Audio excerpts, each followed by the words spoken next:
This episode of the Rewilding Earth podcast brought to you in part by Bison, the American bison. And now, a word from our sponsor.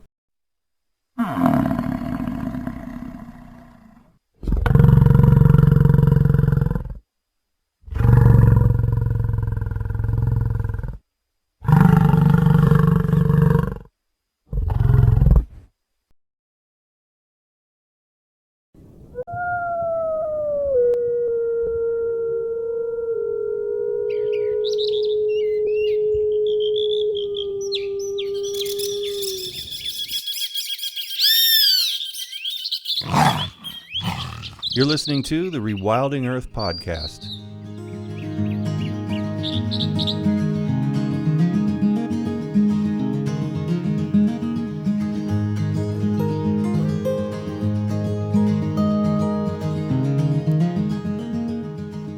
The Rewilding Earth podcast is supported by businesses such as Patagonia, Catula, and Biohabitats, as well as the Whedon Foundation and listeners like you. If you love the work that the Rewilding Institute is doing, please consider donating at rewilding.org. And be sure to sign up for our weekly newsletter while you're there. Reinhard Schultz, research affiliate at the University of Nebraska, said, "There's not been a complete focus on grassland systems or rangeland systems. Grasslands get lumped together in a soup bowl of other vegetation types, and most of the focus goes to charismatic biomes like tropical rainforests. Grasslands are, in fact, the least protected and most under threat." My guests today offer a clear picture of the value of the Great Plains for biodiversity and restoration potential, as well as a strong ray of hope for rewilding the American Serengeti. Nicole Rosmarino is director of the Southern Plains Land Trust, which has so far established 6 prairie preserves in southeastern Colorado, which cover over 38,000 acres of native grassland. Daniel Kinka is Wildlife Restoration Manager for American Prairie Reserve, which is stitching together 3 million acres of existing public lands using private lands purchased from willing sellers in Montana. So what's so great about the Great Plains? Our ancient grasslands under strict protections can really be soul-stirring places, and I don't think that's an accident. I really subscribe to the savanna and biophilia hypotheses that humans have an innate inclination for savanna environments, given the very origins of our species in African savannas. And I add to that the potential of reintroducing charismatic megafauna, such as bison, as well as taking the time to absorb the little things. You know, a beautiful prairie flower tucked among the rocks. This is a place of extraordinary beauty and really becomes fascinating, well-deserving of more preservation efforts if we just take the time to immerse ourselves in the prairie. Yeah, I don't know if I can improve on that. I really like Nicole's answer, and I would agree with it. I think oftentimes what you hear in terms of an answer to this question is, you know, by many definitions, grasslands, savannas, shrublands are the most imperiled ecosystem on the planet. They have the least amount of protection. I think many people may have been confronted with that at some point, that fact, but I think what gets lost in that kind of factual information is the kind of biophilia part that Nicole mentioned. You know, I think the way I answer this question is, you know, for any amateur ecologist that's ever looked at the African savanna and gone, I wonder why their grasslands, their savannas have so much wildlife or so much wilder than ours. Are the Northern Great Plains somehow different or deficient? And the answer is no. The reason that they are de-wilded is entirely artificial in the sense that it's not natural. But the good news is we can put that back together. All the pieces remain for the most part. And so the grasslands can be conserved, preserved, and restored. And so why wouldn't they? I think we have an innate attraction to that, particularly when they're intact, and maybe less so when they are not intact. So I think a big part of my job, and maybe Nicole would agree, is reminding people that American savannas, if you will, the Northern Great Plains could have all of the kind of majesty and grandeur of the savannas in Africa. It just doesn't really look like that today. Yeah, I totally agree with Danny. It's really a process of just reminding.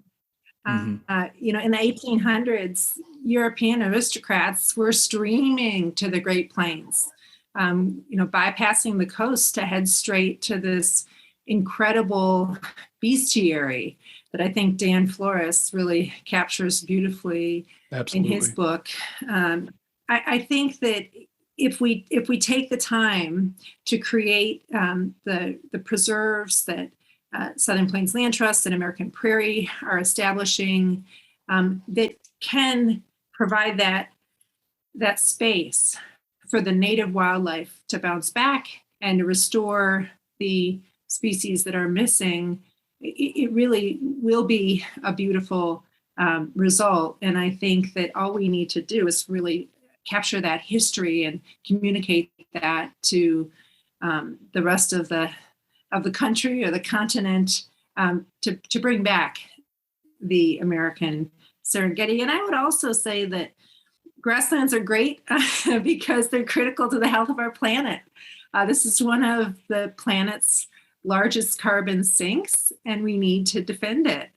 And we're finding that with the advance of climate change, that grasslands may become increasingly important to defending the climate's health, especially unplowed grasslands. So I really think we should start considering these ancient grasslands as a precious resource in the fight for the climate. I want to expand a little bit on what each of you are doing, American Prairie and Southern Plains are doing to rewild in your respective areas. If you'd like to give an example of the work that you're doing to rewild the grasslands, starting with you, Daniel. I think the easiest way to explain kind of how American Prairie thinks about rewilding is kind of three buckets. It's about land, it's about wildlife, and it's about people. And so wildlife is probably the most obvious one if we're talking about rewilding, but land oftentimes comes first in our model because without the land to rewild, rewilding can't happen in a vacuum, right? Animals need a place to live. They need habitat. So a big part of American Prairie's project is accumulating that habitat, building a habitat base that's large enough to be meaningful for grasslands. And grasslands they need a ton of space. So American Prairie is intended to be about 1.5 times the size of Yellowstone National Park. It's Yellowstone and Glacier put together, basically. I mean, that's what we're talking about in terms of space needs for some of these larger animals like bison, not to mention migratory species, many of them being birds. In terms of the actual kind of species rewilding stuff, we do a lot of this through partnership, and you might call it kind of passive rewilding. Not to get too into the weeds, right? But American Prairie is not a wildlife agency. We're not the U.S. Fish and Wildlife Service. We're not Montana Fish, Wildlife, and Parks. We have no direct jurisdiction over wildlife. And this is wildlife under the legal definition, right? So we kind of, it's a little bit of if you build it, they will come. And it's a lot of partnership with scientists, neighboring communities. We do a lot of work with the neighboring Fort Belknap Indian Reservation, which is a sovereign nation that has their own wildlife management laws and enforcement. And what we've seen through that kind of delicate partnerships and maneuvering, when we've been able to, largely with our partnership with Smithsonian, work on reestablishing swift fox populations in the Fort Belknap Indian Reservation. Obviously, we have quite a few bison right now. That's a bit of a bison are classified as livestock in the state of Montana, or part of it anyways. And so we have a lot more wiggle room with what we can do there. And there's other species reintroduction projects we can do as well. And then just briefly, I mentioned people as well. I think, American Prairie sees a wilded prairie as a prairie that kind of includes people. So even though it might be stretching the definition of rewilding just a little bit, we do think a lot about recreation and enjoyment. How do we get people out there to see it? We don't think this prairie should exist in a vacuum. Modern ecology, prairie ecology in North America includes Homo sapiens, has for something like 13,000 years at least. And so we think about people in our model, but we think about it carefully because we know that poorly regulated human use of landscapes can oftentimes be devastating for their wildlife characteristics, their wildness characteristics. So that's a big part of our rewilding model as well. All of our human visitation is in the service of wildlife. And we can talk about how that's been a challenge because I can see the appeal of the American Prairie approach, but we're really strict that it's not recreation. And so we focus on land preservation and wildlife preservation. The idea is to buy land for the wild ones, period. And we've been able to protect 38,000 acres. We're in the process of trying to add another 18,000 acres this year, and it's purely private. So that does allow us to have much more control over preservation outcomes. one, I think, a very important source of intersection between our organizations is that it really is about rewilding and about respecting all the native flora and fauna and not picking and choosing. And I think that's critical to understand, because when you drive through certainly the Southern Plains, and you see large ranches, and then you drive through the Southern Plains Land Trust, it's not always immediately apparent, except for the bison, what the difference is. And I think the critical difference is that we don't pick and choose which wildlife we want to protect. Everything is welcome, from the elk and the pronghorn to the endangered Massasauga rattlesnake. If it's native, it is welcome. And I think that's really important. We have great partnerships with our neighbors, but their focus is different. And we just need to be clear about that for the Southern Plains Land Trust, everything that's a native species is welcome here and needs the space to bounce back. And that's where that wildlife protection aspect is so critical as a part of the equation. It's not enough to just keep grasslands from being plowed. We need to protect the wildlife on those grasslands for their own sakes, and because not only do they play critical roles in natural ecosystems, but they also play roles in regulating the planet's climate. And that's called reanimating the carbon cycle, and the Global Rewilding Alliance has been great about encouraging folks talking in the carbon offset space to really bring wildlife back into the conversation, because they've been largely missing.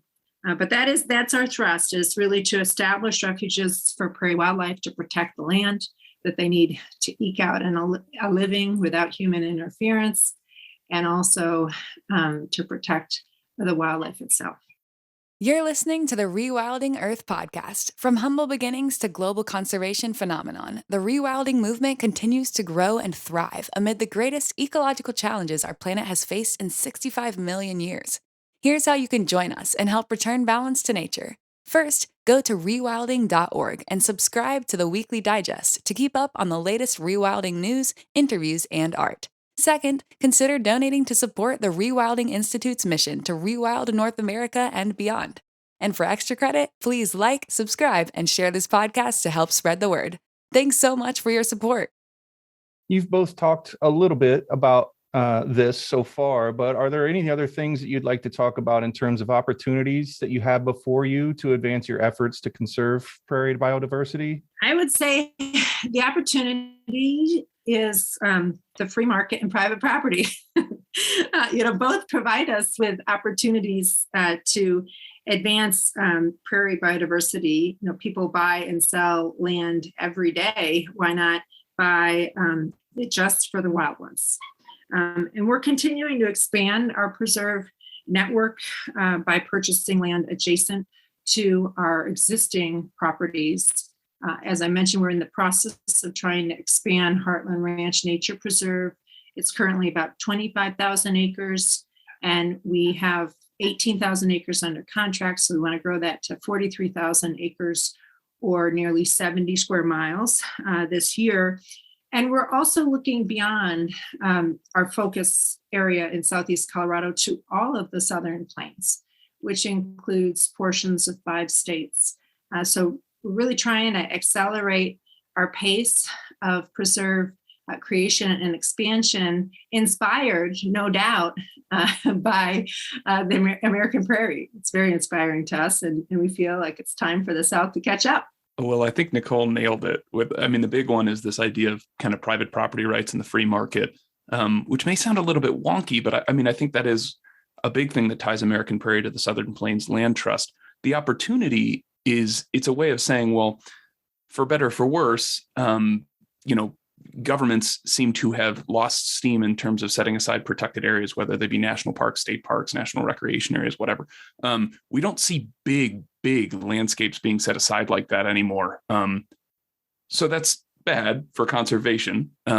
but there's a way to do this within the private sector. And that's just an absolutely enormous opportunity. And it's new-ish. I mean, we've been at this for about 20 years, but I mean, it does still feel like kind of a new idea. And I think there's a huge opportunity there for conservation, particularly in areas that tend to have a lot of private lands intermixed with public lands. So that's a lot of the Great Plains right there. The only thing that I think I would add to Nicole's answers, what encourages me, I guess you could think of it as an opportunity, is, while the Great Plains are being plowed up at an alarming rate and continue to be year to year, you can find big chunks of the Great Plains that are still intact, which is to say they've never been plowed up. That's an enormous opportunity. Once that's gone, restoration is not impossible, but you've changed your timeline from, a few decades to maybe a century. It's just so much more work to rewild a prairie that's been plowed at some point. So the amount of intact prairie is a huge opportunity. And also from the wildlife perspective, the wildlife is a little bit different down where Nicole works, not a lot, but the only species that we deal with that's just extinct, that's missing entirely from the last 10,000 years, is the Rocky Mountain locust. Everything else exists. If it doesn't exist on or around American prairie now, it exists in the Rocky Mountains.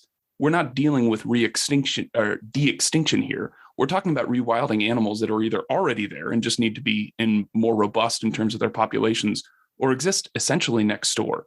That's an enormous opportunity. And that's not an opportunity that our colleagues that are doing rewilding in Europe, for instance, they don't have that luxury. The wildlife themselves are working hard at rewilding. And one example in our area is elk.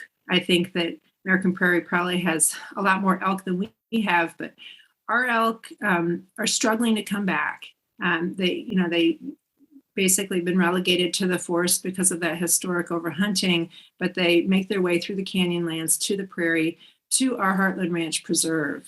Unfortunately, outside of our borders, the hunting pressure is really intense on those elk. And so by expanding Heartland Ranch and establishing more protected areas in Southeast Colorado, we're really trying to give those prairie elk just a boost, just the space they need to rewild themselves and to flourish. So I do think that there's a lot of the historic fauna that still has the potential to come back under their own power. But then there are examples like the lesser prairie chicken, where this species is so incredibly endangered. It was listed under the Endangered Species Act.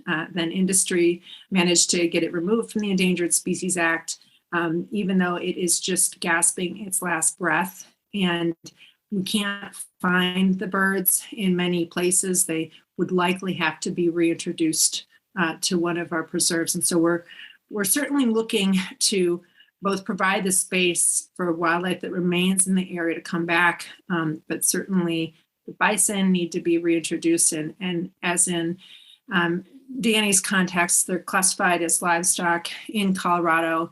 So it's very possible to reintroduce them, and we have. But there are other species that need much more intervention, and so the lesser prairie chicken is one, and the black-footed ferret is another. It almost went extinct.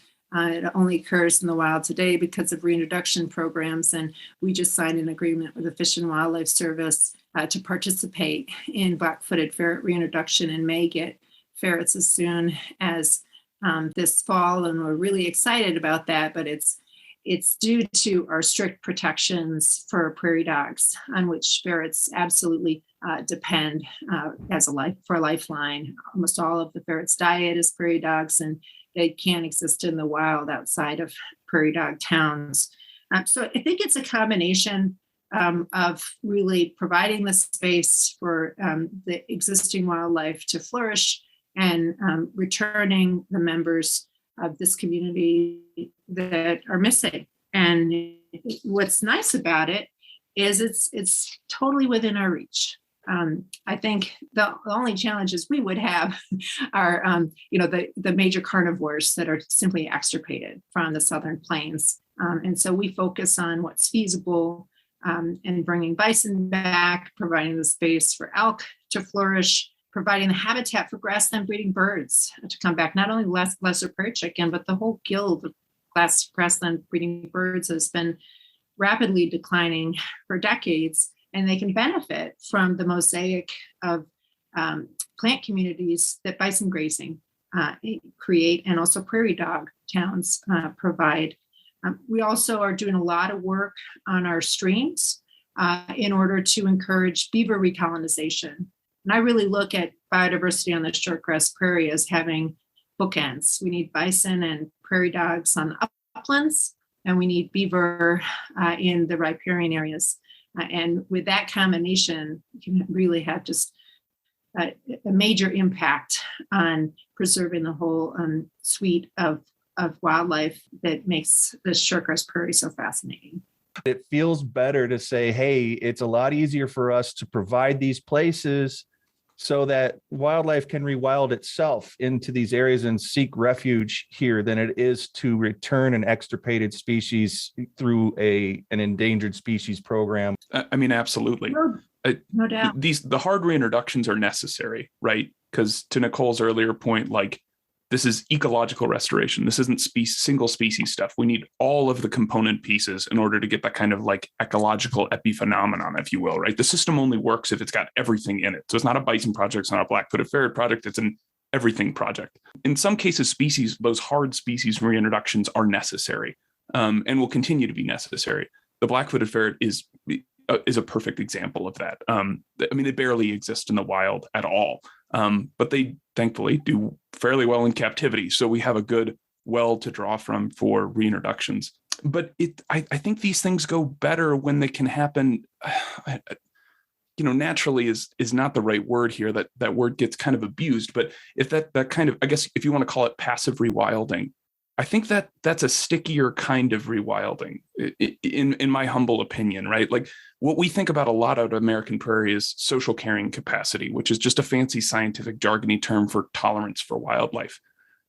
I think a major impediment to restoring wildlife throughout the Great Plains, and you could say in a lot of the modern world, is tolerance for wildlife. Particularly in America, we will have as much wildlife as people are willing to tolerate. These animals are not extinct in most cases. They're extirpated from a lot of places, and they've been pushed to the very fringes of where they can exist, the tops of mountains, places we haven't figured out how to cultivate or build houses. But they're not gone, and there is space for them to exist again. They require tolerance. And I think it's fair to say that at least it's a strong hypothesis to say that if you want to increase tolerance, if you want to do rewilding by way of increasing tolerance, people tend to have higher acceptance for the kind of passive rewilding when the wildlife kind of reestablish themselves than they do for the hard rewilding. We still have to do the latter, but if you can do it in that kind of easier process, I just think it's easier to sell people on that. I think it's easier to show people that, like, there's a way to coexist alongside wildlife in a modern context where wildlife can be happy and people can be happy, and we can both live better lives alongside one another.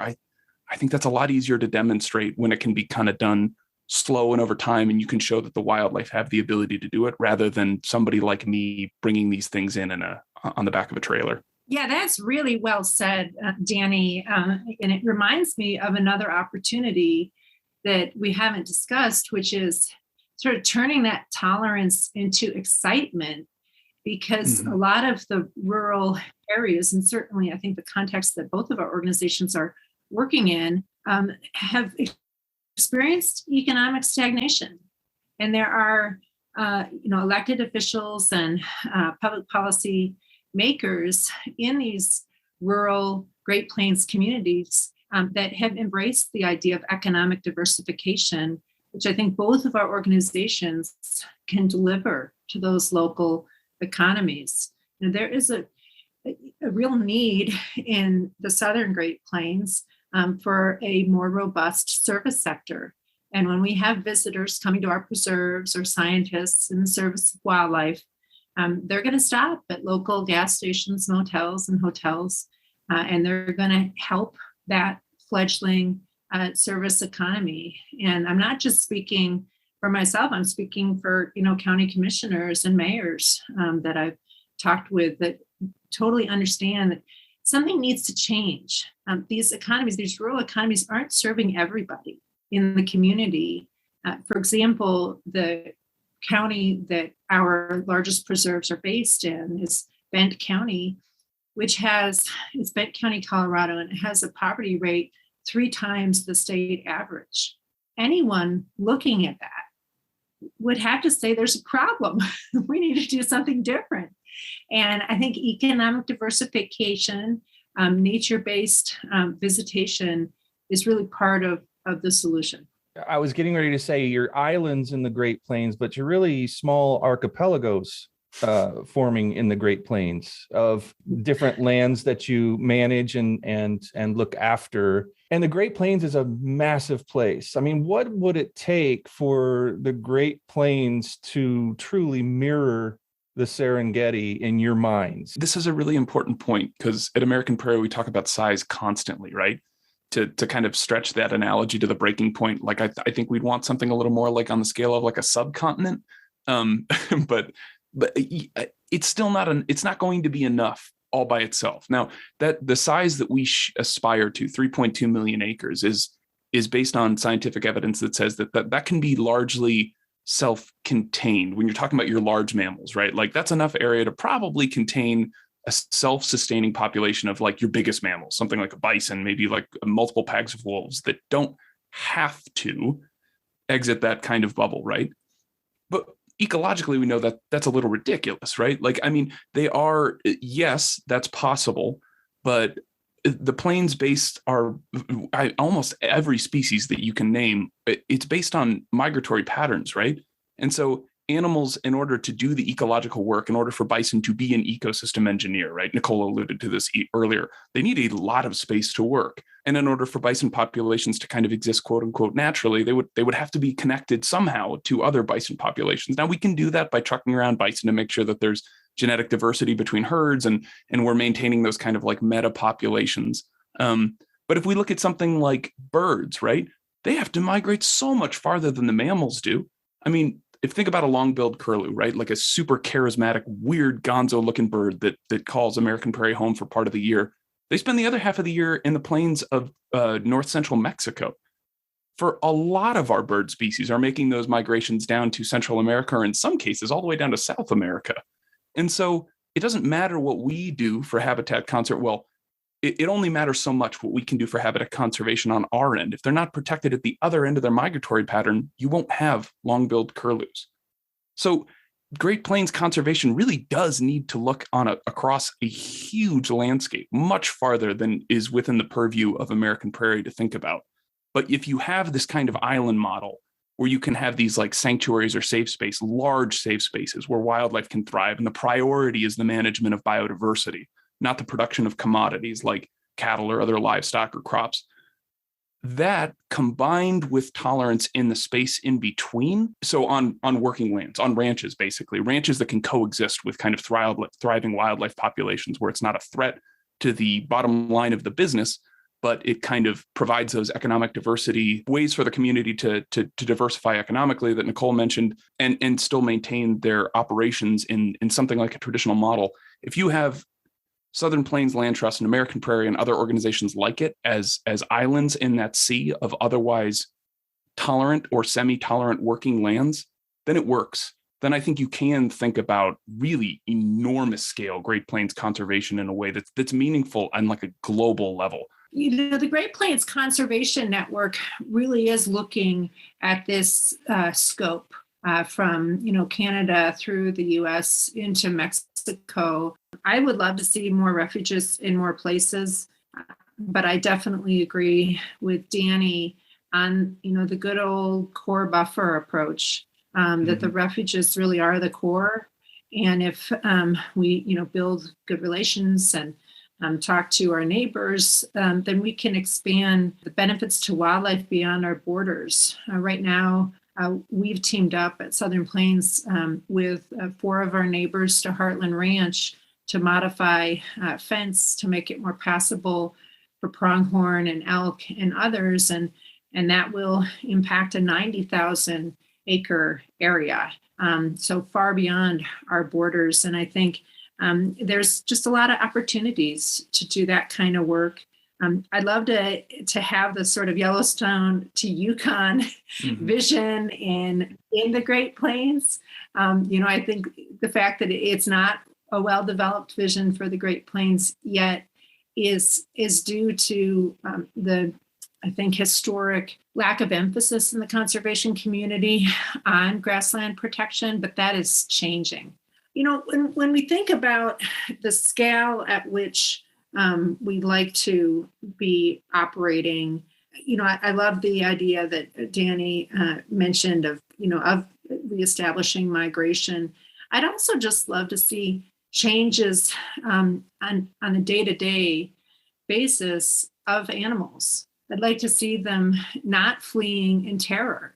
And I think you need to have big preserves to change the behavior of animals and allow, coyotes to not be constantly fearing for their lives, for example. So that's just one way I look at it is, we'll have succeeded when coyotes don't even look up when we drive or walk by. I'd love to have that be part of the future. But yeah, on this issue of the appropriate scope, we realize that even as we try to accelerate the pace of acquisition and creating and expanding our shortgrass prairie preserves in the Southern Plains, we definitely need to have continual engagement with folks across the Great Plains that are doing this great work, including, of course, American Prairie, but also about the landowners and the communities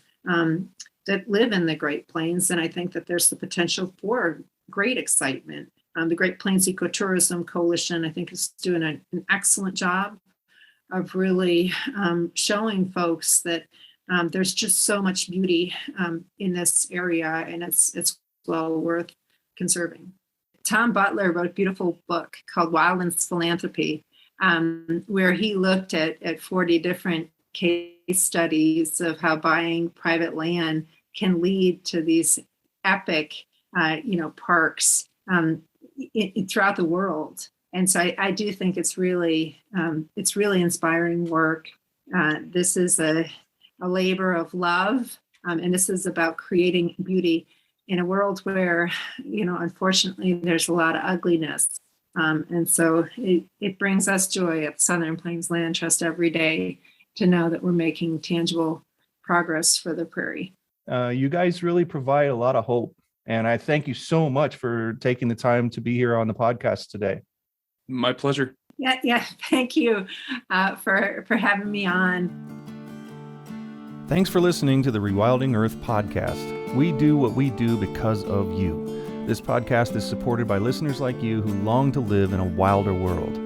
Please consider donating at rewilding.org and subscribe to our weekly news and article digest while you're there. To go the extra mile, you can follow and share Rewilding Earth on Instagram, Facebook, and Twitter. Bonus points for sharing this podcast with your friends.